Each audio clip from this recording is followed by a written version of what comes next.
అది 2023వ సంవత్సరం. ఆంధ్రప్రదేశ్‌లోని ఒక చిన్న పట్టణంలో ముగ్గురు స్నేహితులు ఉండేవాళ్ళు. వినయ్, కార్తీక్, సమీర్. వీరు ముగ్గురు కూడా గవర్నమెంట్ ఉద్యోగాలు సాధించడమే లక్ష్యంగా ప్రయత్నం చేస్తూ ఉంటారు. వాళ్ళ జీవితాల్లో ఒకే ఒక కల.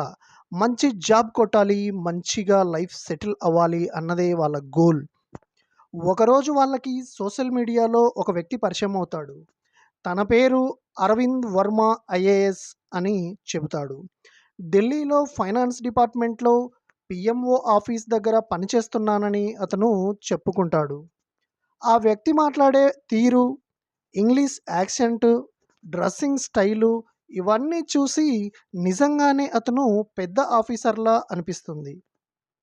అతను వీడియో కాల్స్‌లో కూడా వీళ్ళకి అప్పుడప్పుడు కనిపించేవాడు. వెనక ప్రభుత్వ ఆఫీస్‌లా కనిపించేటువంటి బ్యాక్‌గ్రౌండ్ సెటప్ కూడా ఉంటుంది. మీకు గవర్నమెంట్ జాబ్స్ వేపించగలను, కానీ ప్రాసెస్ అనేది చాలా కాన్ఫిడెన్షియల్ అని చెబుతాడు. మొదట వాళ్ళకు నమ్మకం కలగలేదు. కానీ కొన్ని రోజులకి అతను ఫేక్ ఐడీలు, ఫేక్ అపాయింట్మెంట్ లెటర్సు, మినిస్టర్స్‌తో ఉన్నట్టుగా ఎడిట్ చేసినటువంటి ఫోటోలు పంపిస్తాడు. అక్కడ నుంచే చీటింగ్ అనేది మొదలవుతుంది. ఫైల్ క్లియరెన్స్ కోసం, అలాగే సెక్యూరిటీ డిపాజిట్ కోసం, అలాగే మెడికల్ వెరిఫికేషన్ కోసం అంటూ కొంచెం కొంచెంగా వీళ్ళ ముగ్గురి దగ్గర నుంచి కూడా లక్షల్లో డబ్బు తీసుకుంటాడు. అంతేకాదు వాళ్ళ దగ్గర నుంచి ఎంప్టీ బాండ్ పేపర్స్ మీద సైన్ చేయించి తీసుకుంటాడు. ఎందుకంటే జాబ్ కోసం ష్యూరిటీకి అని చెప్పాడు. అలాగే క్యాన్సల్డ్ చెక్స్ తీసుకున్నాడు. వాళ్ళ దగ్గర నుంచి పాస్‌పోర్ట్ సైజు ఫోటోసు, అలాగే ఆధార్ కాపీసు, పాన్ కార్డు ఇలా వాళ్ళ దగ్గర ఉన్నటువంటి ఐడీ ప్రూఫ్స్ మొత్తం గూడా ఈ ఐఏఎస్ ఆఫీసరు కలెక్ట్ చేసుకుంటాడు. ఒకరోజు వినయ్‌కి అనుమానం వస్తుంది. ఎందుకంటే ఆ ఐఏఎస్ ఆఫీసర్ పంపినటువంటి ఒక మెయిల్‌లో గవర్నమెంట్ లోగో స్పెల్లింగ్ అనేది తప్పుగా ఉండడం ఇతను గమనిస్తాడు. వెంటనే వాళ్ళు ఢిల్లీలోని పిఎంఓ ఆఫీస్‌కి ఒక మెయిల్ చేస్తారు.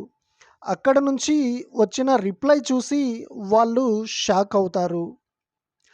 "There is no IAS officer by this name working here" అని అక్కడ నుంచి రిప్లై వస్తుంది. అది చూడగానే వాళ్ళ కాళ్ళు, చేతులు వణుకుతాయి. అప్పటికి వాళ్ళు ఇచ్చినటువంటి డబ్బు దాదాపు 28,00,000. ఆ వ్యక్తి నంబరు స్విచ్ ఆఫ్ అవుతుంది. సోషల్ మీడియా అకౌంట్స్ కూడా డిలీట్ అయిపోతాయి. సడెన్‌గా బ్యాంక్ అకౌంట్స్ ఖాళీ.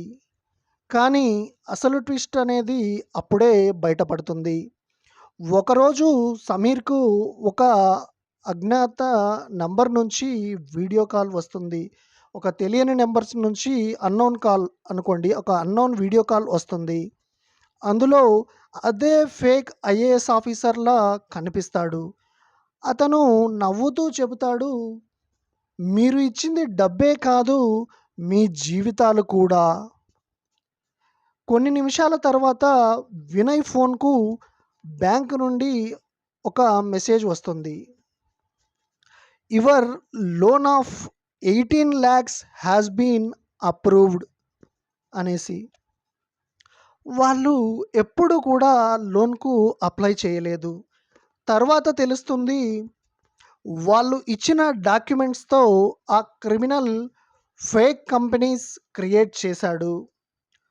వీళ్ళ పేర్ల మీద లోన్స్ తీసుకున్నాడు. సిమ్ కార్డ్స్ కొనుగోలు చేశాడు. డార్క్ వెబ్‌లో డేటా సెల్ అనేది చేశాడు. అంటే వాళ్ళ ఐడెంటిటీస్ పూర్తిగా దొంగిలించబడ్డాయి. తర్వాత వీళ్ళు ముగ్గురు పోలీస్ కంప్లెయింట్ ఇస్తారు. సైబర్ క్రైమ్ ఇన్వెస్టిగేషన్ అనేది మొదలవుతుంది. చివరికి పోలీసులు కనుగొన్న నిజం ఇంకా చాలా భయంకరంగా ఉంటుంది. ఆ ఐఏఎస్ ఆఫీసర్ పేరు అరవింద్ కాదు. అతను ఒక ప్రొఫెషనల్ డిజిటల్ ఫ్రాడ్‌స్టర్ అనమాట. దేశంలో దాదాపు 40 మందికి పైగా ఇదే విధంగా మోసం చేశాడు. ప్రతిసారి ఒక కొత్త పేరు పెట్టుకుంటాడు. అలాగే ఒక కొత్త పోస్టు, కొత్త ప్రభుత్వం. ఇలా వేరు వేరు పేర్లతో ఇలా చాలామందిని మోసం చేస్తూ వస్తాడు. కానీ ఎవరికీ అతని అసలు ఫేస్ అనేది తెలియదు. ఎందుకంటే అతను వీడియో కాల్స్‌లో కూడా ఏఐ ఫేస్ ఫిల్టర్ వాడేవాడు. చివరికి కేసు కోర్టుకు వెళ్తుంది. అక్కడ జడ్జి గారు ఒక మాట చెబుతారు. ఈ రోజుల్లో నేరస్తులు గన్స్‌తో కాదు, మొబైల్ ఫోన్స్‌తో జీవితాలు నాశనం చేస్తున్నారు అని. అప్పటి నుంచి వినయ్ ఒక మాట అందరికీ చెబుతూ ఉంటాడు. ఆన్‌లైన్‌లో కనిపించే ప్రతి ఒక్క ఐడీ కూడా నిజం కాదు. కొందరు మన కలలను హ్యాక్ చేసి మన జీవితాలను దోచేస్తారు. ఇది మన స్టోరీ. సో, ఈ స్టోరీ మీకు ఎలా అనిపించిందో దయచేసి ప్రతి ఒక్కరూ కూడా ఎవరైతే స్టోరీ వింటారో, సో, ప్రతి ఒక్కరూ కూడా కామెంట్ చేయండి. స్టోరీ మీకు ఎలా అనిపించింది? సో, ఇటువంటి మోసాలు ప్రస్తుత రోజుల్లో చాలానే జరుగుతూ ఉన్నాయి. సో, ప్రజలందరూ కూడా చాలా అప్రమత్తంగా ఉండాలి. ఇది ఒక అవేర్‌నెస్ కోసం చెప్పినటువంటి ఒక కథ. Thank you. Thank you very much.